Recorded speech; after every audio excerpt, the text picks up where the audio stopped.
Que a graça e a paz do Senhor Jesus esteja com cada um que está conectado conosco para mais esse tempo na presença do Senhor. Que Deus abençoe e edifique a sua vida em nome de Jesus. Eu gostaria de compartilhar uma palavra de Deus que está em Mateus, no capítulo 24, versículos 37 até 39, onde está escrito assim: Pois assim como foi nos dias de Noé, assim será também a vinda do Filho do Homem. Pois assim como nos dias anteriores ao dilúvio, comiam e bebiam, casavam e davam-se em casamento, até o dia em que Noé entrou na arca, e não o perceberam, até que veio o dilúvio e os levou a todos. Assim será também a vinda do Filho do Homem. Nos dias de Noé, a condenação foi universal. Nem ricos, nem pobres escaparam. Os estudados, os analfabetos, os admirados, os odiados, os religiosos, os profanos, os velhos, os jovens, todos afundaram, vamos dizer assim, numa ruína comum. Alguns, com certeza, escarneceram de Noé por causa de toda aquela situação. Mas a pergunta é: onde estão esses escarnecedores hoje? Alguns, com certeza, até o ameaçaram por causa do seu zelo excessivo, que muitos consideraram certamente como uma loucura. Mas onde está o orgulho e onde estão os discursos dessas pessoas? Sabe, tanto os críticos como os zombadores acabaram se afundando nas águas do dilúvio. Sabe, aqueles que até elogiaram o forte zelo ou a forte convicção que havia em Noé, mas não compartilharam dessas convicções através de uma mudança de vida, também acabaram afundando e nunca mais voltaram. Os trabalhadores, certamente muitas pessoas foram envolvidas na construção daquela imensa arca, mas eles o fizeram meramente pensando em lucro, em ganhar o dinheiro. Também essas pessoas, elas se perderam nas águas do dilúvio. Então o dilúvio, quando nós lemos nas Escrituras, ele varreu todos os homens sem exceção. E se a gente for fazer uma análise fria, a gente pode dizer simplesmente terrível. O que realmente aconteceu com aquela geração foi terrível. Agora, muitas vezes, a gente fica talvez espantado, aterrorizado com tudo aquilo que aconteceu, mas eu deixo dizer uma coisa para você que me está ouvindo neste exato momento. Sem Cristo, a destruição final é certa também para todo o homem e a mulher. Estudo, dinheiro, caráter, posição social não será suficiente para salvar uma única alma que não crê em Jesus Cristo como seu Salvador pessoal. Veja, querido, como isso é sério e como nós precisamos parar e fazer várias considerações com respeito à nossa própria vida, fazer uma introspecção, uma avaliação de valores, do que nós realmente estamos prezando, o que nós buscamos, como nós vivemos.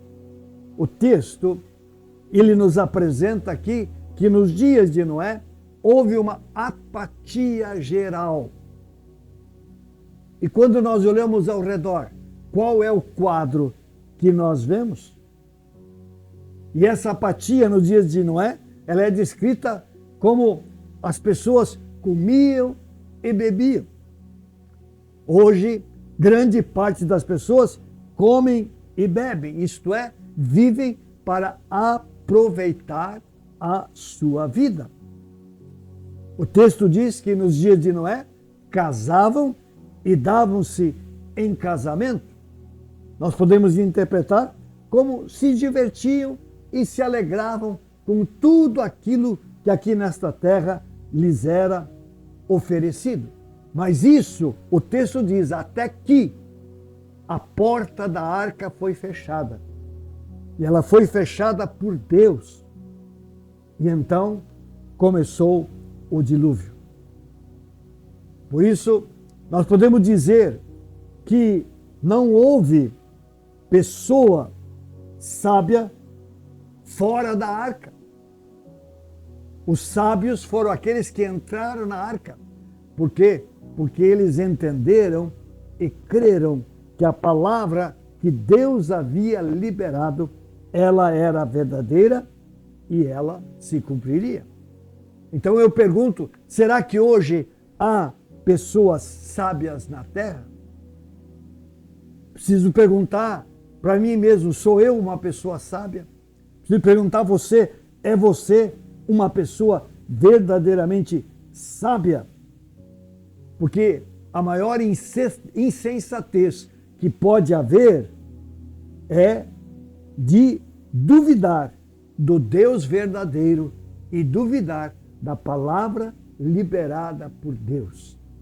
E sabe, hoje muitas pessoas são insensatas, porque de fato e de verdade não creem no Deus verdadeiro e não creem na palavra, nas escrituras, no seu conteúdo geral, que tem palavras para todas as situações e aspectos da vida. Essas pessoas simplesmente não creem que esta palavra é verdade e que mais cedo ou mais tarde ela se cumprirá plenamente. Por isso o nosso texto, ele diz, pois assim como nos dias anteriores ao dilúvio, comiam e bebiam, casavam e davam-se em casamento, até o dia em que Noé entrou na arca, e não o perceberam, até que veio o dilúvio e os levou a todos. Assim será também a vinda do Filho do Homem. Jesus, ele pega esse texto, ele pega essa história acontecida há muito tempo atrás, a história de Noé e sua família, a história do dilúvio, e o relaciona com os dias de hoje, com a volta de Cristo. Assim como aquele dilúvio, ele veio repentinamente e destruiu todos. Assim também Cristo virá repentinamente, e quem não estiver preparado também será separado, será condenado. E quando nós olhamos ao nosso redor, nós vemos como os sinais cada vez mais apontam para a brevidade da volta do Senhor. Os tempos apontam para a proximidade do fim de todas as coisas. Mais do que nunca, eu diria, as pessoas precisam ter o bom senso de aceitar a graça de Deus, o bom senso de entender que a salvação preparada por Deus, ela só é possível mediante a fé pessoal em Jesus Cristo. Por isso, Pedro, quando prega, lá em Atos capítulo 4, versículo 12, após ter curado o paralítico na porta do templo, ele diz, e não há salvação em nenhum outro, porque abaixo dos céus não existe nenhum outro nome dado entre os homens pelo qual importa que sejamos salvos. Quando o carcereiro veio a Paulo, depois de Deus ter aberto miraculosamente a prisão onde ele estava preso, aquele carcereiro pergunta: senhores, o que devo fazer? E Paulo diz: crê no Senhor Jesus e serás salvo tu e a tua casa. Lá em João 3:36 diz: aquele que tem o Filho tem a vida, aquele que não tem o Filho não tem a vida. Essa é a verdade, esta é a afirmação, a colocação, o testemunho da palavra de Deus. E o que nós vemos no nosso texto aqui sobre Noé, que aquelas pessoas que estavam na arca estavam seguras. Aquelas que estavam dentro da arca estavam seguras, porque estavam na arca, veio o dilúvio, a arca, ela boiou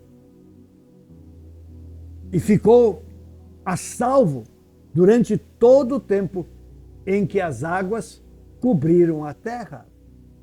Então, é preciso estar dentro da arca. Noé e a sua família estavam a salvo, porque aquela arca representava a salvação preparada por Deus para as pessoas. E com certeza, durante os 120 anos que Noé levou para construir aquela arca, ele liberou a palavra de Deus, ele conclamou o povo ao arrependimento, ele alertou o povo de que algo terrível aconteceria. Mas as pessoas, elas optaram por comer e beber, por casar e dar-se em casamento. Enfim, em viver a vida totalmente focada nas coisas desta terra, alheia àquilo que a palavra de Deus diz, alheio àquilo que Deus realmente desejava para as suas vidas. O que é preciso, meu querido irmão, minha irmã, é que você e eu entendamos que salvação só há na pessoa de Jesus Cristo. E que necessariamente, para que alguém seja salvo, no dia em que Cristo vier, é preciso estar firmado na fé em Cristo Jesus e naquela obra que ele realizou na cruz em favor de toda a humanidade. Por isso, eu pergunto a você, nesse tempo que nós estamos vivendo, como você está realmente vivendo a sua vida? Você também está focando no comer e beber? No se divertir, no aproveitar a vida, alheio àquilo que Deus tem para você? Você também está casando ou dando-se em casamento, isto é, buscando as alegrias e os prazeres que o mundo oferece? Tudo isso é passageiro, tudo isso é ilusão. E exatamente a palavra de Deus, ela quer nos alertar quanto a isso. O desejo do Senhor é fazer com que nós desviemos os nossos olhos daquilo que o mundo nos propõe e oferece e foquemos na palavra de Deus, no amor de Deus, na obra que Deus em Cristo realizou exatamente para proporcionar salvação, segurança àqueles que creem. Porque se nós estivermos em Cristo, quando Ele vier, não precisamos ter nenhum sobressalto, porque a herança certamente estará reservada para nós. E quando nós olhamos ao redor, queridos, nós percebemos a porta da arca em breve vai fechar. Isto é, a volta do Senhor em breve acontecerá. E é importante, eu não li, mas está na sequência do nosso texto, no versículo 42 do capítulo 24 de Mateus, Jesus ainda dentro desse mesmo contexto diz: portanto, vigiem, porque vocês não sabem em que dia virá o Senhor de vocês. Então Jesus, ele traz um alerta: ei, vigie, porque nós não sabemos quando será a volta do Senhor. O Senhor nos deu alguns sinais para nos ajudar a discernir aproximadamente como as coisas estão acontecendo, mas nós não sabemos com exatidão quando isso vai ocorrer. Por isso, a palavra do Senhor é: vigie, fique firme, cuide da sua vida espiritual, conecte-se com Deus, viva em comunhão com o Senhor, obedeça a palavra, ande na presença do Senhor. Isso é vigiar, É o desafio de Deus para você e para mim. Um pouquinho abaixo, no versículo 44, ele diz: estejam vocês preparados. Aqui em cima ele diz: vigiem. Pouco abaixo ele diz: estejam preparados. Temos que estar preparados, espiritualmente preparados para esse grande e tremendo evento. Por quê? Porque o Filho do Homem virá a hora em que vocês menos esperam. Creio que, em função do contexto que nós vivemos, o contexto mundial que nós vivemos hoje, nós necessariamente precisamos parar para avaliar o que está acontecendo e focar exatamente essas palavras que nos falam da volta de Cristo. Nós temos plena convicção de que um dia esse mundo vai terminar, Cristo vai voltar. Aqueles que estiverem firmes, eles serão colocados na arca. Vou usar isso figuradamente. Você estará salvo porque você receberá a herança do Senhor. Mas se você não estiver preparado, estiver voltado para as coisas dessa terra, desfrutando os desejos da sua natureza carnal, você está correndo um tremendo risco. Porque todos os que nos dias de Noé descuidaram da sua vida espiritual, não atenderam a palavra de Noé, ficaram de fora e foram condenados. Por isso, eu quero que você avalie muito bem a sua vida. Por quê? Porque Cristo vai voltar. E o desejo do Senhor é que você esteja pronto quando esse dia ocorrer, que você possa receber dele o prêmio, a salvação e estar com ele por toda a eternidade. Deus abençoe a sua vida.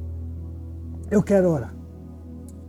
Senhor Deus, em nome de Jesus, eu quero colocar diante do Senhor cada pessoa que está conectada conosco nesse momento. Pai, Tu conheces a realidade espiritual de cada pessoa. Quem é Jesus na vida de cada um? Qual é o nível de compromisso que cada um tem assumido com o Senhor? Pai, eu quero orar para que o Espírito do Senhor impacte a vida de cada um. Leve cada um verdadeiramente uma reflexão séria. Sim, Senhor, a uma avaliação real de consequências de crer e de não crer. Para que assim, ó Deus, cada um, Deus que está conectado conosco, seja uma pessoa sábia, como foi Noé e a sua família.